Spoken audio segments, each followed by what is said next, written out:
Hey, good evening, everybody. Thanks so much for stopping by. Hopefully you're out having a good time tonight this Saturday evening, at least over here in Pennsylvania. It's pretty warm out this evening, but if you're not and you just are looking for something to watch, hang out for a second. This evening I'm able to explain in real practical terms here why I'm so daggone crazy about quality. So somebody can remind me, I think these are about 2014, 2015 era GSO 3.5s. Side note, I'm going to reassemble this later. I think I'm going to clean this template up and make it again. I really like handling it. It's a bit thinner profile. I think this is going to make a nice little EDC fixed blade. But right now, I just wanted to show you guys, this is back before we controlled any of the manufacturing. Other companies did all of our major machining processes because we didn't have that equipment. So at the time, I had a service provider up in the UP, Precision Plus, doing our machining, and Larkin Precision Grinding. It's also Brad Larkin of Bradford Knives. He was doing our surface and bevel grinding. But as you can see there, we were using CPM 20 CV from Crucible. So I had a knife come back on warranty that was this one originally. And since I didn't control manufacturing, this is pretty much how they looked. They came as tumbled parts. They tumble these a little bit longer than I want to get rid of some grinding lines and stuff, and it kind of melts away some features. So we've moved away from that sort of standard. But looking at this blade, I'm seeing some warning signs that were similar to this. So when I talk about blade quality, when I'm seeing inclusions or voids or things, these are real practical concerns, and I can show you with this why. I just happened to find this in a bin from back then. So I didn't see these things before, but now that we have this peening process where we're doing our own surface prep, it's a stress-relieving peen. It reduces crack propagation and just gives the blade a better fatigue resistance over time. So that's our new finish. But what that did is highlight some of these issues that I'm seeing now, and I can't unsee it.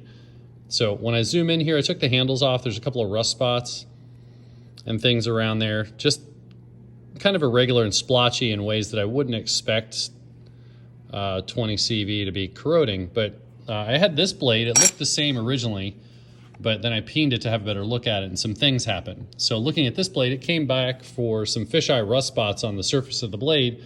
This gentleman was in a more humid environment. So he was like, damn, that's 20 CV. What's going on there? But you can see here I started to regrind it to thin the edge out. I was just going to service it and send it back to address the rust spot. But one of these little chunks just came out while I was grinding, and that got me curious. And since I had gotten this peening equipment, I took it through there to get the stone wash away and have a better look at the part. And when I did that, all of these chunks of material just blew out of the substrate. So that's now what I believe is macro segregation. That's little carbide chunks of some kind that were not homogeneous alloy. So the customer saw it manifest as a rust spot, but then when I did the compressive peen to it there, it knocked all these chunks right out of the blade. And that's everywhere. You can see where they had the handles on it, where it had some more moisture trapped under there for longer. But all those chunks just blew out of the substrate there. And like, I don't care how you cut it, that's not okay. That's not homogeneous alloy there, and I don't think that that's consistent with what they say these materials are. So when you hear me talking about Böhler and uhhh, this isn't a marketing move. This has been going on for a long, long time, and I've just not talked about it. I haven't had alternatives. So when I'm talking about switching steels and stuff, it's not for anything nefarious. It's just this has always been a concern for me. And that's why I'm very, very careful about what I let out of my shop. If I see things that cause me concern, it's coming from a place of experience. And I've seen this now, and since this has become part of our inspection and finish process, if I see any irregularities when the steel's brand new, I don't want to let that stuff out the door and potentially have things like this happen later. So I hope you guys can understand just through this physical example where this could very likely start, with things like this. This has just been in a bin in the shop over the years. And when I look at those little spots now, that I have to always wonder, like, is that what's going on?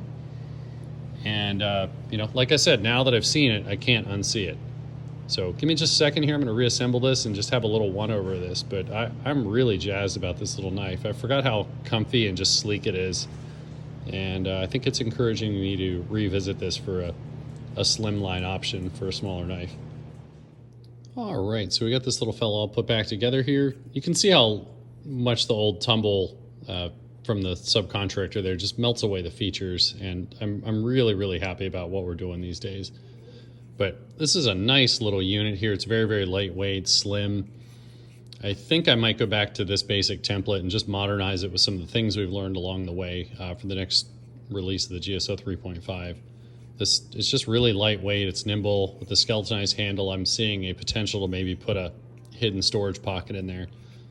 But you can see even way back in 2013, 2014, we had the hidden lanyard pocket there. I've seen some other makers and companies pick that up, and I don't blame them. It's a really nice way to handle that arrangement. It's there if you need it. It's out of the way if you don't. It doesn't chew up your workspace or have any hot spots out there in your workspace. So, I don't know. What do you guys and girls think? Should I make this again one day here once we're caught up? Anyway, thanks for stopping by, and I hope you're having a great night. Talk to you again soon.